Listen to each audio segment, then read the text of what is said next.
Welcome to LOA Today. Walt, Thiessen, and life coach Tom Wells here.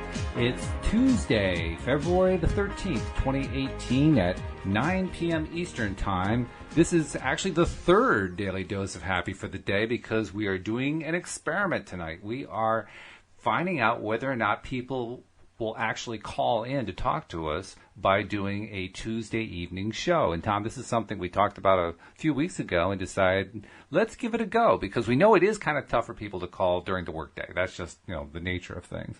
But evening hours, well, that ought to be a little bit better. So let's find out. That's what we're doing. We're going to find out whether or not we can get any calls in. So how you doing? I haven't talked to you since yesterday morning, but I hope things are good. Yeah, things are good. I've been working a lot on my own prosperity consciousness, which this show's about. And it's been fun to I was prompted by our show Monday morning, which was about prosperity and allowing more money into your life. And I feel like that's something that I'm always open to, expanding and learning more about. So it's been really cool the last day and a half. Among other things I've done, I had a great comedy improv class and not a lot of other stuff going on, but it's been good. Good time period. Well, how about you? Oh, well, we got a couple of good things happening. Today we have broken our record for the most podcast plays in one day. We have over 500 today, which shatters the old record. The old record was 458. And today, last count, we were at 510 and counting because the day isn't over yet. I mean, just blowing my mind how many people have been listening today to the various podcasts that we have on the podcast list. The thing that amazes me about it is that 500 or more, that a year ago was the equivalent of about 5 months worth of listeners. We just did in one day what we used to do in 5 months. That's just blowing my mind. It's just incredible. That is really mind-blowing. It is. You can imagine where it could be at a year from now. Oh, my goodness. You could be having 5,000, 10,000 in one day. Who knows? 5,000, 10,000, 50,000. The world is a big place. It is. Yeah. There's 7 billion people on this planet. There's a lot of people who live here. And we're going to try to reach every single one of them. And that's fantastic. I notice how many of my clients come from overseas, and I don't know why that is. It seems like I almost get more clients from other countries where it seems like in some of these countries they're just discovering things like The Secret and Law of Attraction. A lot of them haven't even heard of Abraham Hicks, but they've gotten turned on to it through The Secret, and it's sort of like they're on a different learning curve than I think what's been going on in the United States. And I don't know if that's the reason, but they certainly talk like they don't know a lot about Law of Attraction, but they really love the idea of it. People from India, people from Serbia and Saudi Arabia, all these different places that I get calls from. It matches my experience when I see people on Facebook, for instance. There are a couple of groups there that get a lot of activity. One in particular, and you see people from literally every country around the world contributing to that group. Many of them, are newbies to it. They're new to it, and they're asking questions, and they're trying to understand and trying to learn how to apply it and so forth. So it's exciting. People are interested from all around the world. And I do want to take a moment to let people know, if you want to call in, probably the easiest thing to do is to be listening to this podcast at the homepage at loatoday.net. You'll see 3 different ways you can actually connect in. One's by phone. One is by clicking a link to play the software in your Chrome browser, your Google Chrome browser. And the third one, you can actually download an app and connect to us that way. So 3 different ways to do it.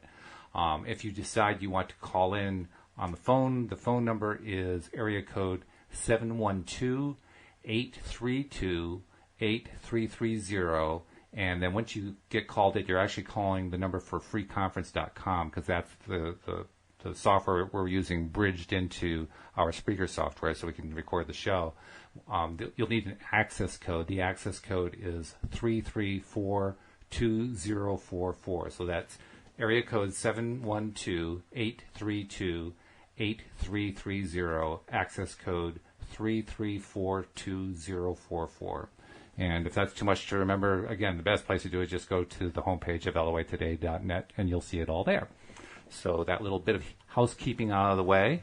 The second thing that happened, that has been happening today, as you know, Tom, usually when we do these shows, and it's true for all the co-hosts, Before and after the show, we'll do some chatting, right? And today, Wendy and I were chatting after the show, and we were talking about her Project X, her secret project that she can't tell anybody about. But she was feeding me a few details that I can't divulge on the air. But one thing that was really interesting, you know how we've talked a lot about the importance of storytelling? Well, she started telling me the story of this Project X that she is trying to manifest. And let me tell you, it was a great story. It was so good that I was finding that my conscious mind was actually convinced that what she was telling me was reality. And I had to stop myself in the middle of what she was saying and say, oh, wait a minute. What she's actually telling me is her story of what she wants to happen. And I'd hold that thought for a minute, and then a few minutes later, I'm right back to, oh, this is the real story again. Oh, no, wait a minute. This is the story that she's trying to tell me. It was amazing. I mean, literally, my mind could not differentiate between reality and what she was saying in the story. It was the same thing in my mind. And to actively watch myself as I'm kind of snapping myself back and then getting pulled away and snapping back and getting pulled away was fascinating. It really shows the power of storytelling and basically changing the stories, the self-talk that we tell to ourselves when we're talking about what it is we're trying to attract. Yeah, and to get into the emotion of it, like when you were telling some stories the other day at the end of the podcast on Monday about your own success in the different areas of what you're creating in your life as you go forward, and you were talking about the travel you're doing and the home you're owning and all these different things, and I could feel your enthusiasm build the more you talked about it, and the more clear you got and expressed the things as if they were already a done deal. I really felt infected by it myself. It made me want to tell more stories myself. It is a fascinating thing. Yeah, oh, go ahead. I use this one journal, where I write things as if they've already happened, and I really kind of like writing in that journal when I remember to do it, because you write everything from the point of view of, like let's say you say it's been such a great year, 2018. I couldn't believe that I increased the amount of clients by 5 times this year. I was able to handle 5 times the clients. And that resulted in a 5 times increase in my income. And so I was able at the end of the year to literally take the entire month of December 2018 off, and I was able to go to Costa Rica and spend 3 weeks there and not even have to think about it at all. And my clients were great about it. They didn't mind having me wait. Having them wait until I got back. So it was this amazing year of just, I just didn't expect that things were going to go so good in 2018, and yet it was just such a great reflection of my attitude that I had throughout that whole year. Was just that it's a done deal. I'm going to increase my clients, and I'm going to increase my income, and it's happening. It's just a done deal. Anyway, things like that. You write that stuff in your journal as if it's already done. And you convinced me. I mean, example, but it is a good example, because as you were saying that, I believed you. It happened again. Once again, my attention to the fact that you were telling a story kind of got lost, and I believed you. It's like, oh wow, all these great things are happening to Tom. I was so excited. Then you brought me back by saying, well, there's the story. I said, oh yeah, he's just telling a story. I forgot. It's amazing. Seriously. A good thing to do is to make a meetup group, you could have it on the phone, or you could have it online, or you could have it in person, but a meetup group where everyone shares what they've accomplished in their life. Like, let's say that it's, everyone agrees that we're going to come to this meetup group, and it's going to be December of 2018, and we're all going to talk about what we accomplished this year.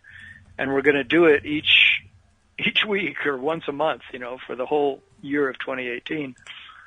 And let's see what we say and how much we can make those, allow those things to manifest by talking about it and getting into the emotion and the enthusiasm of it as if it's already a done deal. It's a cool thing. It is. I continue to be fascinated by the power of stories. And in fact, you'll remember when I brought you and Wendy and Cindy on board last November, that I was telling to you guys I wanted to do a different kind of podcast, because I wanted a podcast that leaned heavily on stories. And to a certain extent, I'd been doing that previously with David and with Joel before him, but not really with a huge emphasis on it. For a while there, Joel and I actually had a pretty strong emphasis on it, but then Joel had to leave, and when David came in, we kind of backed off on that a bit. But when you guys came on, I really wanted to emphasize it because stories are so powerful in human culture, in all human cultures, all societies. And in fact, when you look at virtually everything that goes on in a public way, even news, what do they call it? They call them news stories.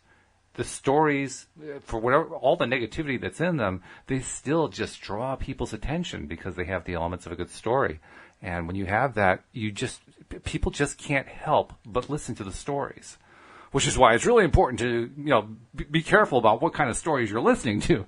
But the power of stories is just amazing. And so my theory, my approach with the podcast from that point on last November was, let's just include as much storytelling as we can, because I don't know exactly what will manifest out of it. What I do know is amazing stuff will manifest out of it, and it's already happening. We've seen this huge increase in listenership. That was not really expected. I mean, but it's just been massive, and we'd already seen a big increase, which is what led me to bring you guys on in the first place. But since then, I mean, literally like 1/3 of all the plays that we've had happened in the last 30 days. And that's all the plays we've had since we began measuring this stuff. I mean, it's just crazy. Yeah. I'm sure stories have to do with that. And it has to do with the vibrations of all of us. Yes. And, the fact that we're all vibrating with our love of this and our joy of it, and you are really vibrating with that, and you've already told the universe that you want to reach 1 million plus, I don't know how many you said, but a lot of people. A lot of people, and, right. That's a very strong thing to do, to be so, and then you're following up with action, which is really, I think it is important when you're feeling inspired that you go ahead and do the action, that you add a show and you add another show and you find some more co-hosts, and the fact that it's such a powerful thing for each of us to, in our feeling good each week. For me, it's like the high point of my week is to do the podcast and I know it is for you, because it's just an hour of talking about everything that I want to be talking about in my life. I want to be talking about creating wonderful success, doing it with ease, doing it with fun, doing it with joy, and allowing the universe to have my back and to just relax about the whole thing, and to do that in the company of others. That's what I love so much about this podcast kind of thing, or creating this book like you're doing. You're creating community around it. And it's so much easier, I think, to do these things when we have a community of support around us. Oh, no doubt about it. No doubt at all. In fact, that was one of the big draws to expanding the podcast. Because, I used to do it once a week. And once a week wasn't nearly enough, especially when we started seeing the increase in listenership.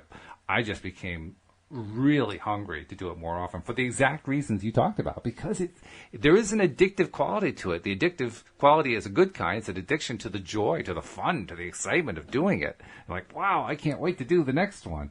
So it's to the point now where I'm doing 2 podcasts a day, 3 on Tuesday and another one on Sunday.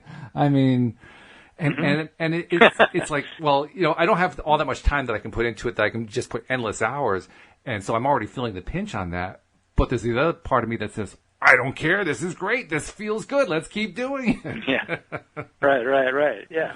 Because you can sort of tweak and tailor make the amount of energy you put into it to where it just feels perfect in your life. It feels just the right amount, And that's right. It is possible to overdo it, but you don't need to. You can just have your affirmation be, I'm going to keep this in the perfect proportion to live a really balanced life and to have this enjoyable, wonderful thing in my life. And that's my choice. That's what I'm choosing. That's what I'm telling the universe. Because there's another story, Yeah. Oh, yeah. Did you want to tell a story? Go ahead. I was just going to fill people in. No, I didn't have a story. I was going to tell something I was going to share. No, go ahead. Well, today I had, as far as this is sort of like prosperity or money abundance consciousness part 2. We had part 1 on Monday morning. And so I brought some things to the show today that one of the things I wanted to share is beginning techniques that a person could do in their lives if they would like to increase their allowing of prosperity and abundance and money into their lives. Oh, that's always and good. it goes right along with one of them goes along with storytelling in a sense, because here's the thing. If we start watching what we're saying out of our mouths to anyone at any given time, or we're writing, now this is just the express stuff, not just so much what you're thinking, which is the bottom line, but this is the stuff where you can begin is start noticing what you're saying to other people about your finances. And here's the thing. You say no negative statements can be said any longer about your finances. And see if you can do that. Like, it's something to play with and work on is, because I can't tell you how many times I've said, I really can't afford that. Or I've said, until I get more money, or, something like that. Well, then that's my story. And that'll be the vibration that I'm putting out to the universe. And we've all done that one, too. Yeah, but it's sort of like, would you be willing for, the next 3 weeks or 2 weeks to only make positive statements when you talk about your finances, or don't talk about them at all. So if you're prone to say something to somebody about, like, in a negative way, then see if you can either turn it into a way that you can say it that's not negative. It doesn't have to be totally positive, but it could at least be neutral. Like, rather than say, I can't afford that to somebody, you could say, well, I would love to have that if you could offer me a price that feels better to me. And that's not really the same as saying, I really can't afford it, I just don't have the money. Because that will reinforce that feeling over and over again, and that vibration. But when you say, I would love to have that thing, that's really a cool thing, I like that. Could you offer me a better price? Could you offer me a different price? Or or you could say to yourself or to somebody, I'm going to definitely come back and get that very soon, because I'm going to have the money for that. I intend that I'm going to come back and buy that. And that's really different than saying, I just don't have the money. I don't know when I'm going to have the money to buy something like that. It'd be great, but I just don't know when I could ever do it. I just haven't been having the money in my accounts. And, on all that story, that comes along with it, that's where we can get stuck. And repeating those things reinforces that vibration. So that's something I wanted to share. Yeah, that's true. And in fact, it's also useful to remember that we can engage in an incremental approach to it. So if our previous self-talk was something like, well, I just don't have the money, I can't really afford anything, then we turn it into an incremental step like, well, I would like it if I could afford something like that, which is a little bit better. It's not quite positive yet, but it's more in the right direction. Or, I would certainly feel better if I could afford that. And wouldn't it be great if I could afford that? Now I'm making it up a little bit higher vibration. And then maybe taking it to, wow, I'm getting closer and closer to being able to afford that. This is getting better and better. And then maybe, you know what, I'm going to be able to afford this really soon. In fact, I may even consider getting this next week. And you just keep working it up the scale, doing it on a scale that's believable for yourself. But you can do it incrementally. You can actually make that change slowly, which is often easier to do. Yeah, that's a good point. I was saying affirmations on my walk today. They said a really good time to say affirmations is when you're out in nature, or you're in a really relaxed, walking mode, and you're getting your endorphins going, and you're getting in sync with your breath and the rhythm of walking. And so I was saying this one to myself today. I was saying, I enjoy a continual flow of plenty of income into my bank accounts. I enjoy a continual flow of plenty of income into my bank accounts. And sometimes you can add to that from both expected and unexpected sources. So you don't have to know how the universe is going to provide this stuff for us. The thing that we need to do is to tune our vibration to the positive expectancy of the thing already happened, and by saying I enjoy a continual flow of plenty of income, that's saying it not in a way that I want it and I need it, to where then it's in the future. You're saying I'm enjoying, it's already a happening event. I'm enjoying a continual flow of plenty of income. So sort of, for me, it covers all the bases that I need to cover. Absolutely. And then just to just to make that more of a habit, then, I could go on that walk and be thinking about, God, I really need to get more money. I don't know if I need to do better marketing. I don't know. It was really going there really good for a while, and then it kind of slowed down, and I'm wondering what I'm doing. It's not working right now because I could use 5 more clients, And instead of saying it that way, just say, I'm continually attracting plenty of clients and plenty of money, and it's flowing into my bank accounts. Now, if you feel like your subconscious is going to push back on that, one really good suggestion is that you just repeat, say the words wealth and success, because then you're not giving any particular message to your subconscious about that it could push back on. You just say the word wealth and success, wealth and success. In fact, it's suggested that right before you go to bed and right when you're waking up, just for several minutes, just say those words, wealth, success, wealth, success, wealth, success. I don't know if I could do it for several minutes. I've done it for a minute. But, just wealth, success, wealth, success, wealth, success. Well, I could see myself taking that formula and expanding it. Like just wealth success, I'd probably get bored with that pretty quickly. But I could see myself coming up with a list of like 20 words and then reading that list of 20 words to myself repeatedly. That starts to become a little bit more believable for me because, well, I just like more than 2 words. Gotcha. Yeah.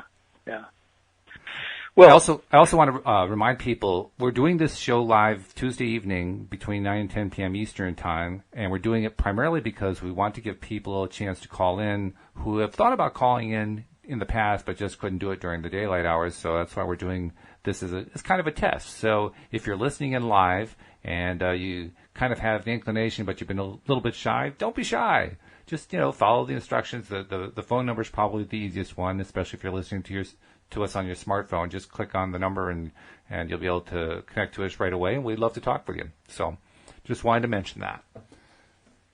Should you give out the number again? Or? Yeah, we can give it out again. It's actually just a quick click with the smartphone when you're on the homepage at loatoday.net. But the number is 712-832-8330, and the access code is 334-2044. That's all right there on the homepage of loatoday.net, so you don't have to remember it. You can just look for it there.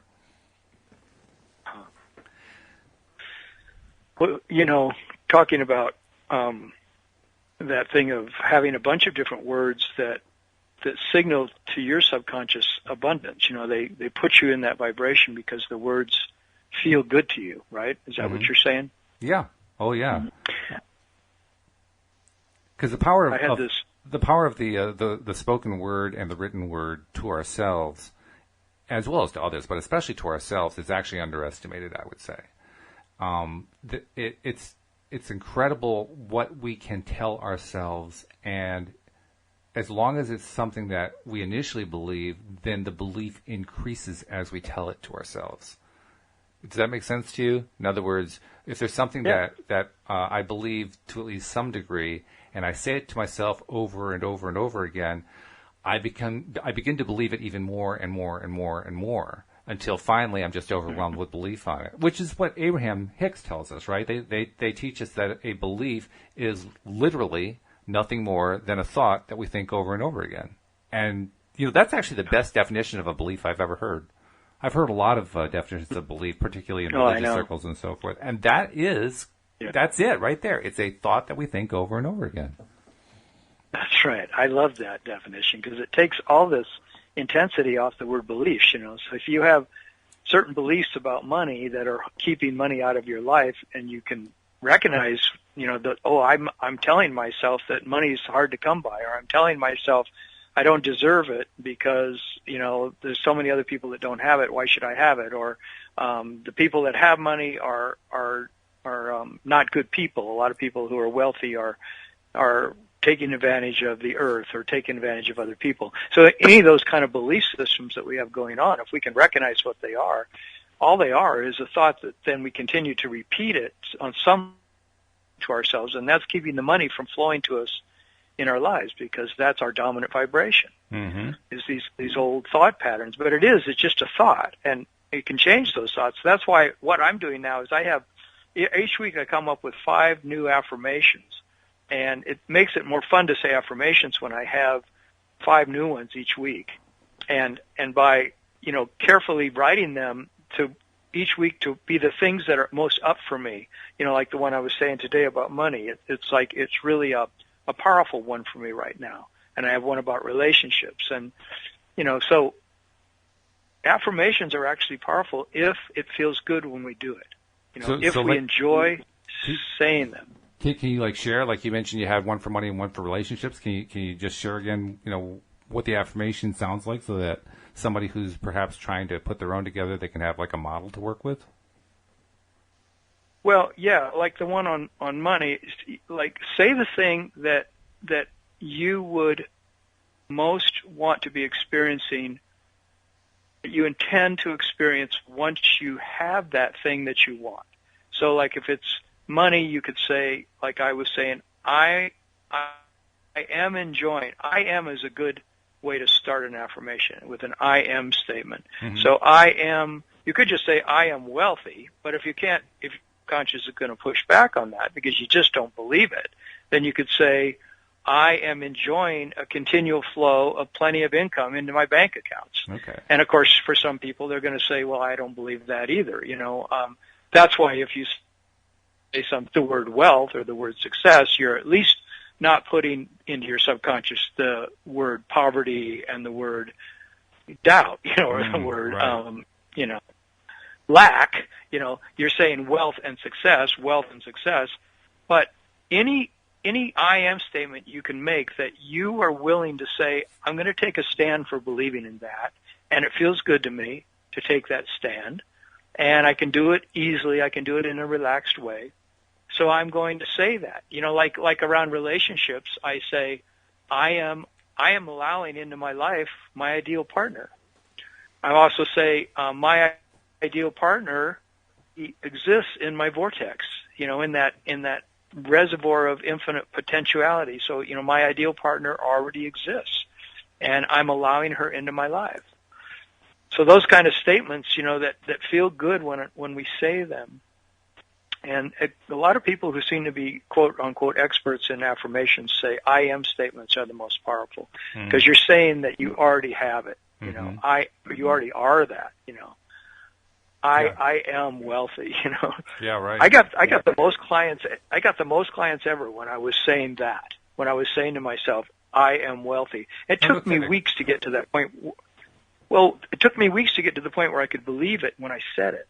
Or I could say, because I didn't see that I'm wealthy. I mean, I'm well off, but I'm not wealthy, But then I realized, well, why wouldn't I want to be wealthy? Wealth is fine. I could then do whatever I wanted. I could contribute to any organizations I wanted. I could get any house I wanted. I could go to visit any country I wanted. I could, so then I said, well, I'm just going to see what it feels like to try to own that. So I tried to own it for about 3 weeks, and finally, at the end of those 3 weeks, I was really feeling it because I would say it at every stoplight. I'd say it when I was walking into the store. I would, but I got lighthearted about it. I was easy about it, and that's when all these clients started to contact me during that period. It was very interesting. It was very much the law of attraction in action. It felt fantastic And then as I would get each client and I would have a free session with them, sometimes I would say, I want this person as my client. This person is going to become my client. And I would just say it very calmly and matter-of-factly. And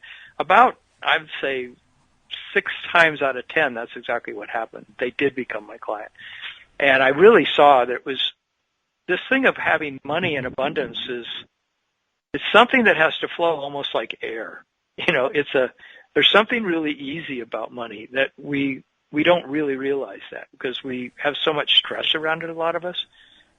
People have put such an emphasis on money that it represents so much to us and it has so many concepts about it that we got from our parents and all these different ways that we see money constantly reflected to us in the environment. Yeah, that's true. And the thing I'm noticing, too, as you're telling about that, an affirmation is really the first sentence of your new story.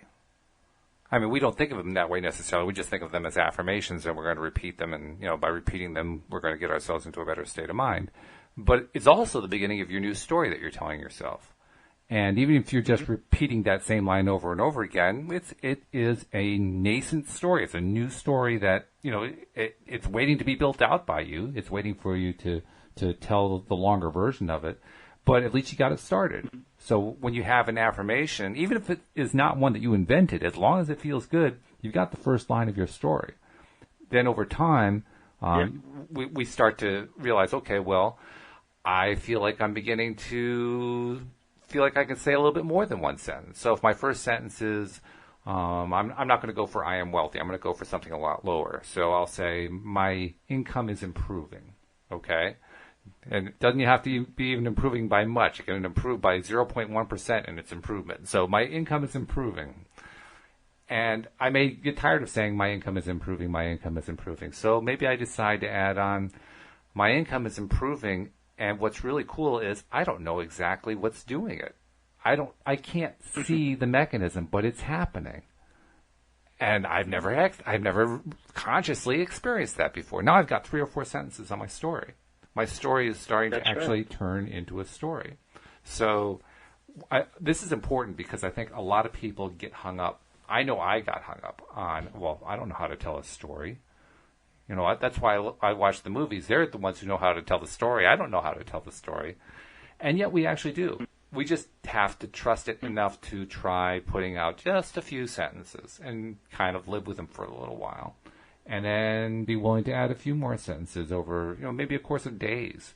And then maybe add a few more. And then eventually turn it into a narrative.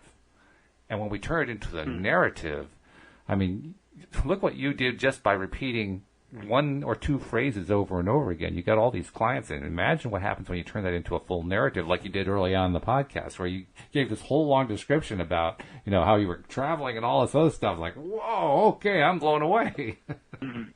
Well, if you're blown away, then certainly that's enough attraction and interest for the universe to say, well, yeah, we want to include him. The vibration's there. We're gonna send it. So, and we actually have a caller calling. So let's see what's going on here. We're going to unmute this person. There we go. And who do we have on the line? Hi, this is Lucy. Hi, Lucy. How you doing? I am well. How are you? I'm fine. Lucy's a fan, Tom. She's been listening for quite some time, and she heard that I live in the Hartford area. She lives in the Hartford area, too, of Connecticut, so she got in touch with me. And it's great to hear from you. It's fantastic. Thanks for calling in. This is so exciting. So what's on your mind? Are you doing anything fun this evening? Or do you have anything that you wanted to contribute? Any wins? Or just did you want to just call in to say hello? Well, I wanted to call in and say hi. Let you guys know that that real people are listening, and I hear all about all the updates on how many more people are listening every day, and I think that that's exciting.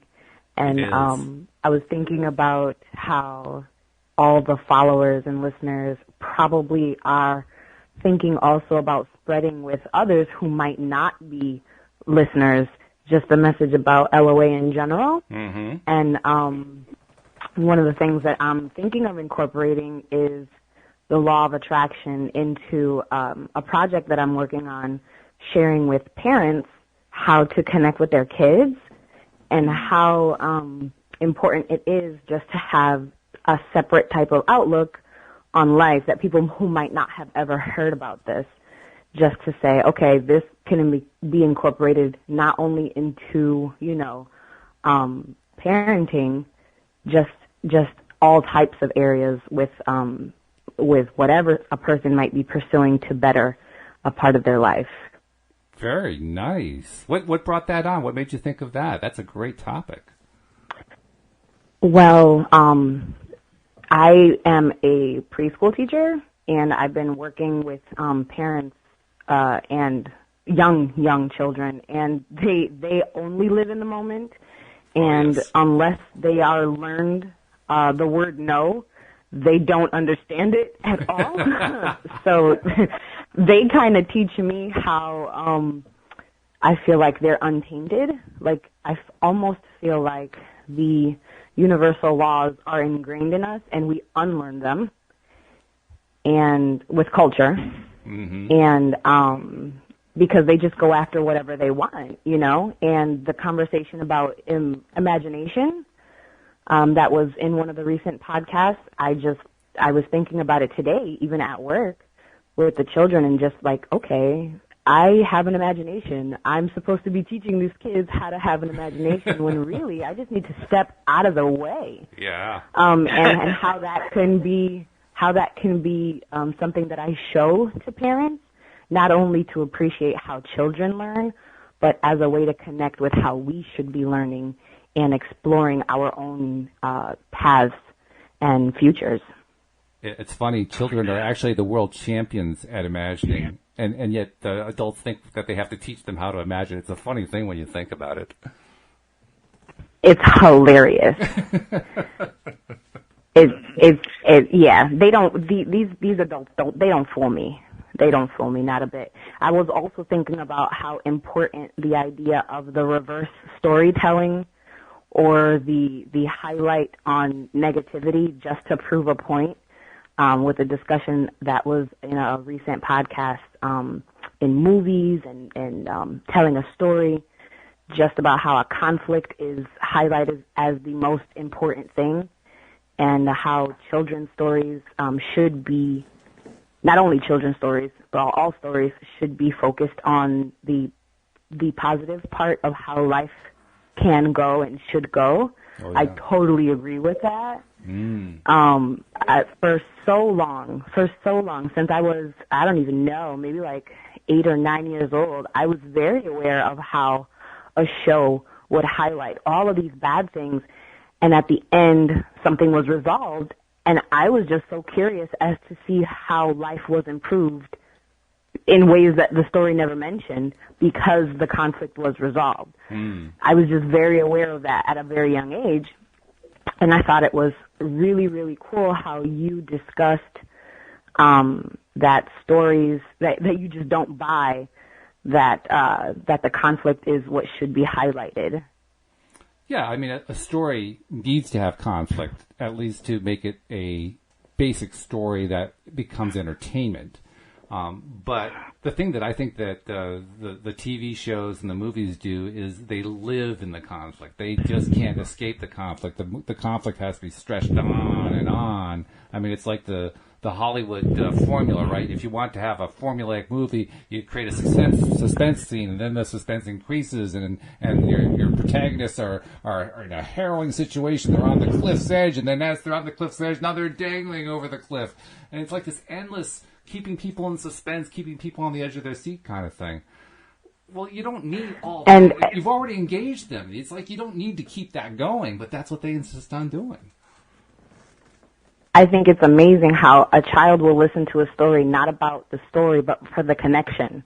You can tell them anything you want to tell them. If it's a genuine connection, they will eat whatever you have for them. They will just eat it right up. And I feel like that's a very, very important thing to think about with adults too. It's like we don't even know what connection is anymore sometimes, and therefore we have to look at how we're feeling, just to see if a conflict makes us feel better about our own situation. I know that's a point that I've heard about why people just pay attention to these negative, sometimes reality shows, for an example. If other people are going through drama, they feel better about their own life, and that's not something that is helpful at all. It's a fairly low standard. It's about as low of a standard. Absolutely. That's the best you can shoot for, right? It does exactly. Sometimes. One thing that people do, though, I think that people love so much, is they love to have the conflict, because then they can rise to the occasion of giving love to somebody. So that if you've got a community disaster going on, everybody gets into it, because now we can all step outside of our normal lives and help somebody and bring something beautiful into somebody's life who's suffering. And what I see is that's become sort of like an accepted standard of as good as it gets in a lot of ways. I think people think, well, that's really a good thing that we are continually go back to the fact that disaster happened and now we're all helping each other. Disaster happened and now the hero stepping forward to save the day and to make it better for everybody else. And that's sort of just one way we can enjoy life, that it's an okay thing that we love each other and we help each other during times of crisis. But then it seems like our culture has created this belief that we have to keep focusing on crisis so that we can keep helping each other, and that's not the only way to be in love with each other, and to have a good time together. That's something I've really noticed a lot. That's a very good point. All right, well, I want to thank you guys for including me in part of your podcast. I'll let you go now, and you guys have a great night. Well, thank you, Lucy. Thanks for calling in. Thanks so much for calling. It. Yeah, we'd love to hear from you. It was great, and keep going with the good work with the kids. I mean, I just wanted to tell you before you left, I once helped found a school in New Britain, which is right near Hartford, as you know. It was an alternative school. I was raised in New Britain. That's funny. You were? Okay. Well, actually, It was at the St. Mark's Church. That's where the school actually still is. And it's an alternative school. And in this school, the kids pretty much run their own day. So you spend a lot of time deferring to the kids when you're a staff member there. And it's just amazing to watch kids when they take control of their lives, because their imaginations come to life when they have that level of control. So, I mean, I know that you're experiencing very much the same kind of thing when you're working with your kids. You're getting to see them, put their imaginations to work and grow in ways that's just incredible. That's got to be really, really rewarding for you. So, keep doing it, and best of luck on it. Thank you so much. All right, guys, I'll let you go now. Take care. Have a great one. Thanks for calling in. All right, see you, Lucy. All right, bye-bye. No problem. Bye-bye. Okay, bye-bye. Well, that was great. Hey, we got our first caller, Tom. Yeah. How about that? Yeah. Wouldn't it be fun to just have a whole bunch of callers and we get to listen to what they have to say, too, besides us just talking? Yeah. Oh, yeah. Because as Lucy demonstrated, you don't have to actually be calling in with a question or with wanting a coaching or whatever. You can just call in to share, because we love that probably even more. And what Lucy had to share was great. I mean, wanting to teach parents how to listen to the kids and how to learn from the kids' ability to imagine things. What a great concept. I love it. Yeah, that's a really beautiful thing. It's something that I really want to see a lot more of, learning from children. Oh, yes. Really fantastic. It's interesting, too. I mentioned that school that I helped to found. When we were in the process, this was that was a great story. This is like a year after 9/11. In fact, we opened the school a year to the day after 9/11. And during that year, as we were recruiting families and recruiting kids to open the school with us, one of the things that you end up doing, of course, is trying to help the parents in particular, get on board with the model. And at the same time, you are trying to pay attention to the kids and what their needs are and what they're trying to accomplish and what their hopes are. And when you're in the middle of doing that, it's just freaking remarkable to watch kids as they follow what I call their compass. Now, that was before I was involved with Law of Attraction. I didn't know about Law of Attraction until The Secret came out. But so that was a few years later. But at that time, I called it their built-in compass. And that built-in compass is really nothing more than their connection to their inner being, as we would describe it today. And that connection is basically through Law of Attraction. It's how they find their way through life. Well, that compass, as I called it, you could see it from the moment that the kids came into the room wherever we were giving our presentations. You could see it from the moment they opened their mouths. And very often kids would come in and they just kind of listen, especially if they were older kids. They weren't contributing a whole lot. But once they contributed, you could just watch their compasses were pointing them exactly at what they needed to learn the most. And it rarely had to do with what the traditional school system had in mind. It had to do with what their needs were, what their interests were. And when they started, going on about it, they were poets. They were rhapsodic about it. It was just fascinating to watch. So, I mean, I have nothing but the highest level of respect for kids because, well, they're closest to source. They got there. They were there most recently, and they have the strongest connection. It hasn't been, cultured out of them like it has for the adults. There's just so much we can learn from them in that regard. Yeah. It's so amazing. And the thing that every new generation comes in on the shoulders of the previous generation, as Abraham said, they don't have to go through the same learning curve that the previous generation went through. So not only are they kids closer to source, but they're the new kids who are bringing in this new energy. I remember Esther or Abraham saying recently, and more than one time that I've heard them say this, is we're not worried at all about your world, because the new energy that's coming in constantly in the form of all these new children that are born all over the world is bringing in just such a revolution of consciousness into the world that you don't need to worry about things going to hell in a handbasket. It ain't going to happen, because this energy they're bringing in is so full of solutions and possibility that we can just relax, and but we have to listen to them. We've got to give the young people the chance to express themselves, and I think it's so cool. It is. Really so beautiful. I often feel like I'm lacking words to describe the experiences that I had just watching and being around those kids, especially that first year after we got the school open. I mean, I was one of the full-time staff there when we first opened it. And, I mean, every single day, if you just watched and you paid attention and you listened, you learned so much about how kids learn, stuff that you never realized before, stuff that should have been obvious, but in the context of our traditional educational models, it's stuff that never gets explored. So when you watch it and you look for it and you see it, you're just blown away. I mean, let me tell you, kids are really smart. They are incredibly smart. And that's one of the best ways to appreciate just how smart they are, just watching them go through their stuff during the day, not being pinned down into a seat, among 30 other seats in a room, but just doing things the way they would tend to do it. You learn so much about how smart they really are.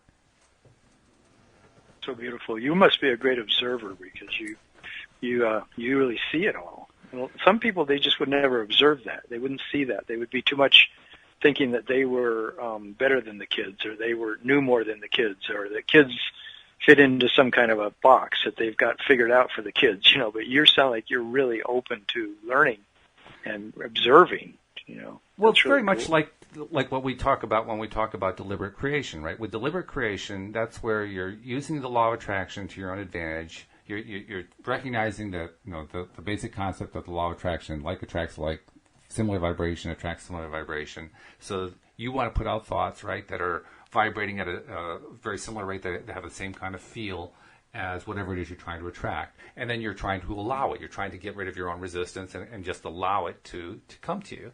Well, that's the same basic principle that you have to do with kids. And you're right. If you go in with the idea that you know better than them, that you're smarter than them, you know all the stuff that they don't know, then you're basically putting up a level of resistance. It's just like not allowing in something that you're deliberately trying to create. And if you don't allow it in, well, you're just not allowing it in. You're right. A lot of people won't allow it in. But that is also something that you learned, and it's something you can unlearn. Anybody can unlearn that, even though we've all been taught it. And the most important thing that I can suggest is, if you're dealing with kids in any way and you feel like perhaps you haven't been listening as well as you could have, it's really simple. Just listen. Just pay attention. Pay attention to what they're doing and what they're saying. Just watch them. You don't have to interfere. You don't have to ask questions. You don't have to do anything. Just listen. They'll show you. You just have to let them do it. You have to have a little patience and sit back and just kind of watch. Be the observer. It doesn't take a lot of energy to be an observer. It really doesn't. It's actually very, very passive and very relaxing. In fact, that's one of the strange things about being a staff member in a school like this. You don't do a whole lot. You just kind of sit back most of the time and watch what happens. That's really cool. Yeah. And the kids will learn, and it's so amazing. Yeah, we could have a really different society, couldn't we? I mean, it could be just a really different way that we do so many things. There's all this regimentation and laws, and that we expect that we have to have in order to make the society function, but it's vast majority of that is not really needed, I think. No, I think you're right. Like Abraham was saying, almost every law that we have was created out of fear. Right. They said something like, we can't think of a single law that you've passed, the humans have passed, that isn't based somehow in fear. And I think it's true. Of people not conforming to what we expect them to conform, and then we think there's going to be something's going to go wrong. But there's just another way to perceive society, to perceive our interactions with each other.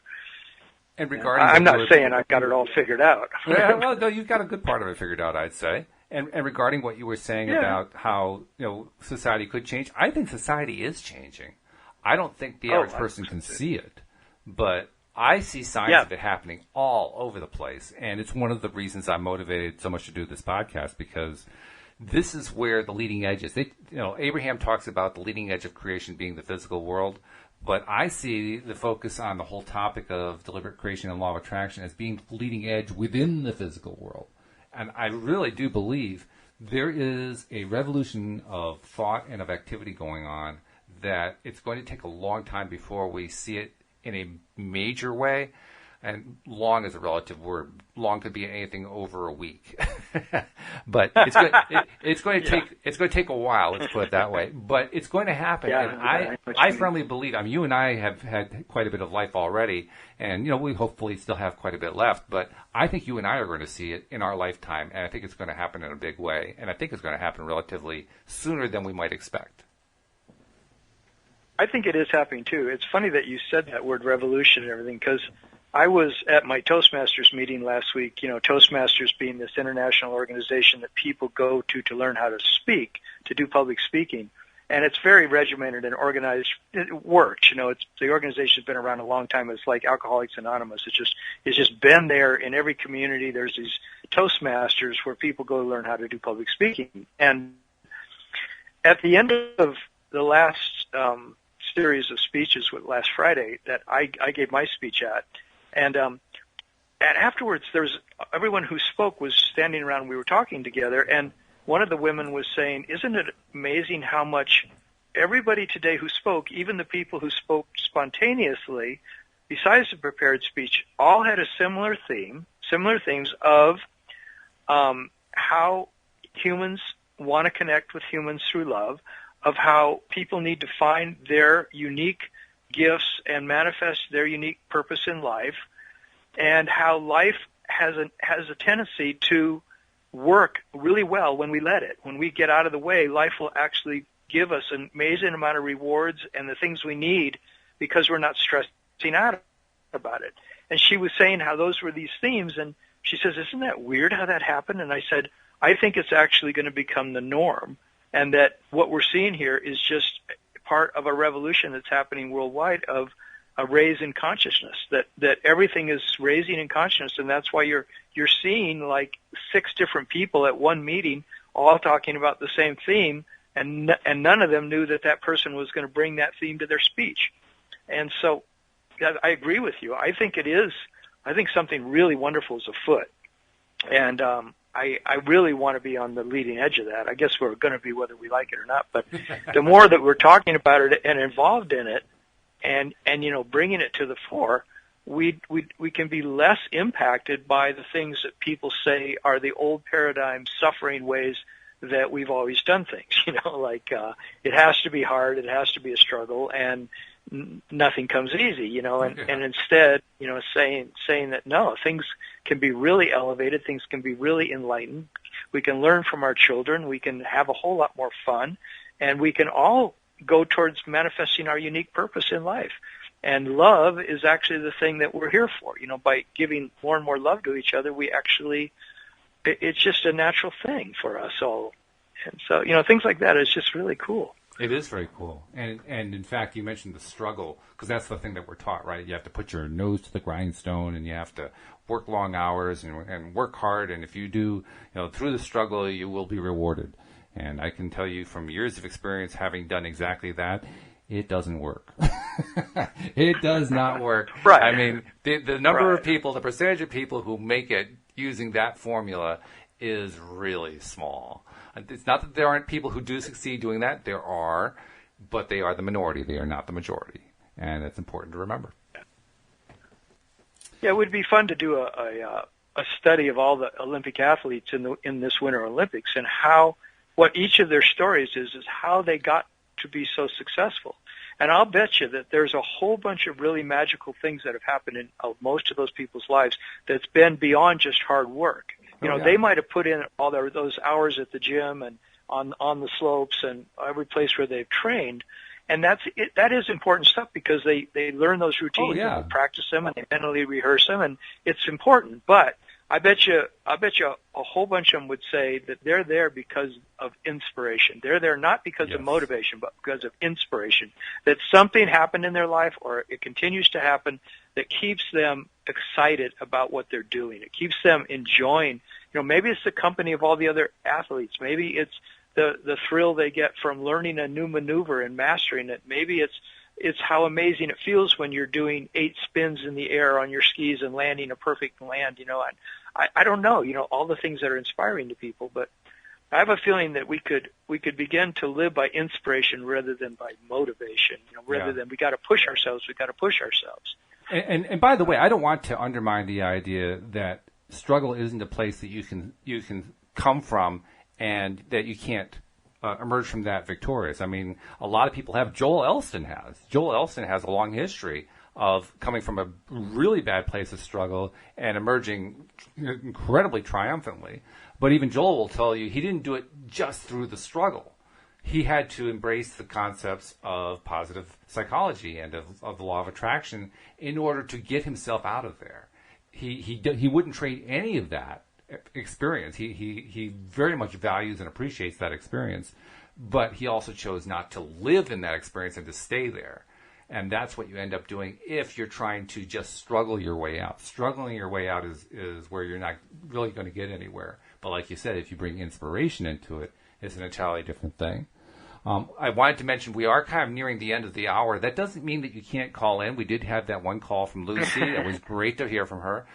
If someone has been thinking about it and you wanted to call in, don't worry about the lateness of the hour. The one thing that's different about this show compared to the other shows we have to limit them to 1 hour because they all end up also being played as a replay on the Progressive Radio Network on PRN. So we have to stick to a 1 hour format. For this, this show isn't going on to PRN, so we don't have to stick to it. So if you were to call in now, we can still talk to you for a few extra minutes. It's not a big deal. So even though there's only a few minutes left in theory, go ahead and give a call. The number's on the website, loatoday.net. You can just click it with a smartphone, and it'll just dial you through and put in the access code. If you're dialing manually, it's all right there, but I'll repeat it again, 712-832-8330, access code 334-2044. And again, just clicking on it will automatically dial all that anyway.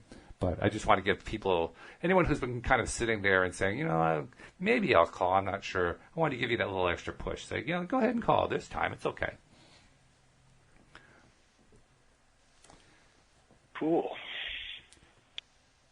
We were talking about the at the beginning of the show the importance of focusing on what we want when we're focusing on trying to attract something financially into our lives, and we were talking about the thing about how we want to get affirmations going and turn them into stories and so forth. Maybe one of the things we need to do with this podcast, the evening podcast, is we need to start telling the story more about how we want the Tuesday night thing to go. I mean, I kind of been doing it a couple times there by encouraging people to call, but I love the idea of people calling in and just sharing like what Lucy did. I mean, Lucy, look what Lucy's doing. She is doing this incredible stuff with kids that she works with on her job, and instead of trying to change the kids, she's actually trying to teach the parents how to appreciate what the kids are already knowing how to do in many ways better than what the parents can do, how to use their imaginations and how to understand that in the context of, applying it in a law of attraction way. That's a phenomenal thing. We would never have heard that story if she hadn't called in. Well, I'm thinking, wouldn't it be great if we had lots of people calling in and sharing those kinds of stories? I mean, that's really the motivation behind the book, right? We're putting this book together with all these manifestation stories because manifestation stories are inspiring. They make you feel good. They're a way of saying, wow, yeah, okay. Now I don't feel like I'm all alone. Now I can see, other people are doing the same thing. They're having these great results. This is great. This is good stuff. Well, the same thing can happen when somebody calls in and shares, whatever they've been doing, whatever their interests are. It might be. And if they have a question or something they're struggling with, we're happy to help deal with that too. But imagine doing shows like this, Tom, every Tuesday where we get lots of people calling in. Can you imagine what that's going to be like? It's going to be wonderful.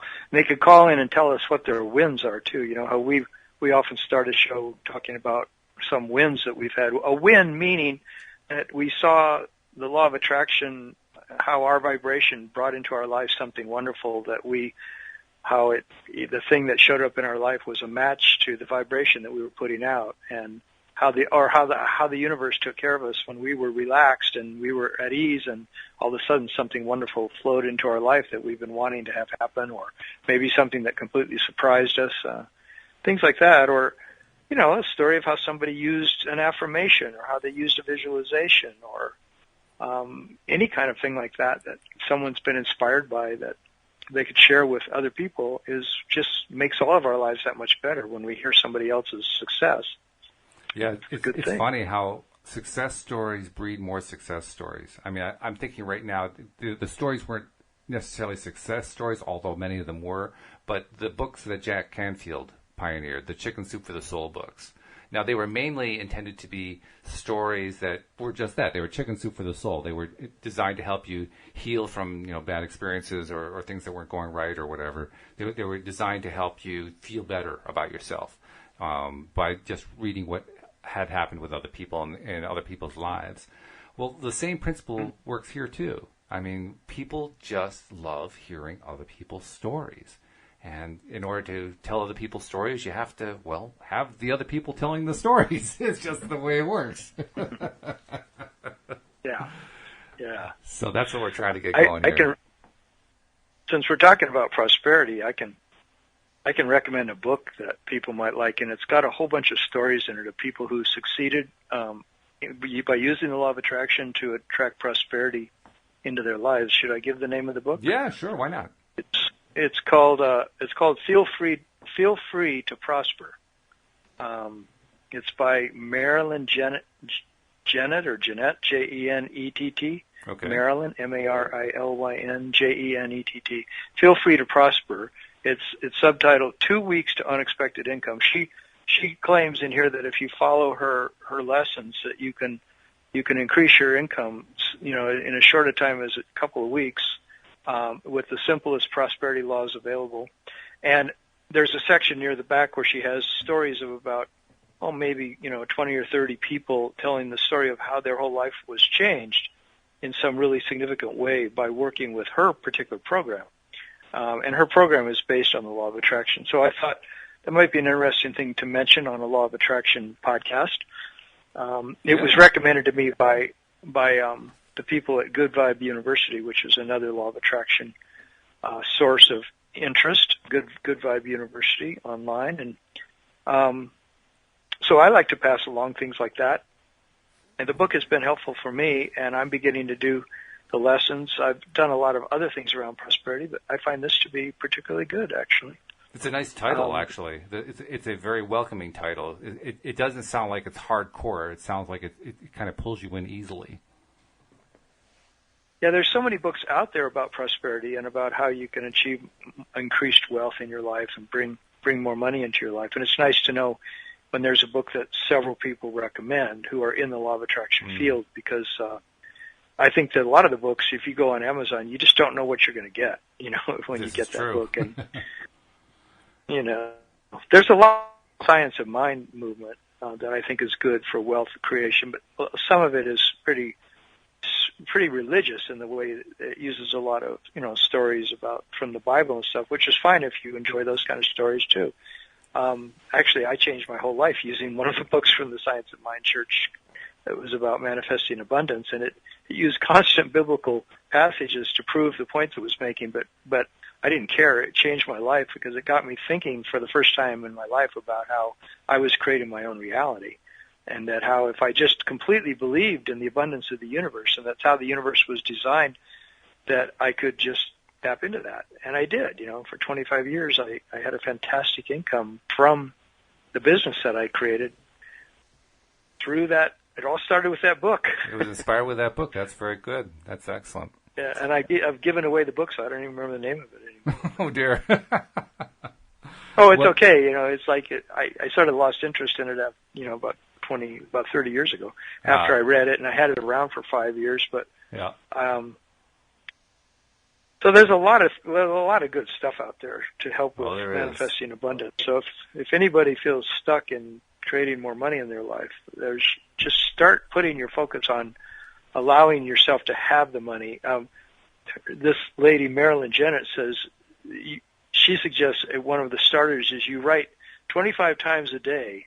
You write, I easily accept new prosperity thoughts, and I'm prepared to increase my income now. And write it 25 times a day until you start seeing shifts. She said it'll take about 1 to 2 weeks, and you'll start seeing things start showing up in your life that you know you're starting to get more prosperity. So you say, I easily accept new prosperity thoughts, and I am prepared to increase my income now. Very good. So that's a good one. Yeah, that is good. Well, this has been a good conversation, and we had our first caller, so that was very exciting. Hopefully that becomes the basis for more callers going forward. I'd say that the experiment is, at least in the first stage, a limited success, wouldn't you? I mean, because we had that first caller, and it's often breaking the ice that's the hardest part. Yeah, I think, we are going to get more and more callers as long as we want to do this and we're enjoying it. Then our vibration will bring callers. There's no question. And if that's our intention, the universe will answer that intention. I think you're right. So let's do it again next week. Sound good to you? Yeah. All yeah, right. Sounds good to me. Well, sounds good to me, too. So we will see what we're going to have as a topic, and maybe we'll use the same Monday morning topic. Maybe could carry over till Tuesday night. Yeah, that's a good plan. That way we always have a topic that we don't have to think of a new topic for Tuesday night, right? Yeah.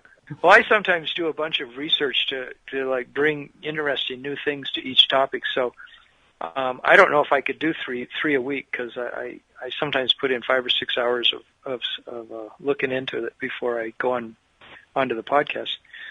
But anyway.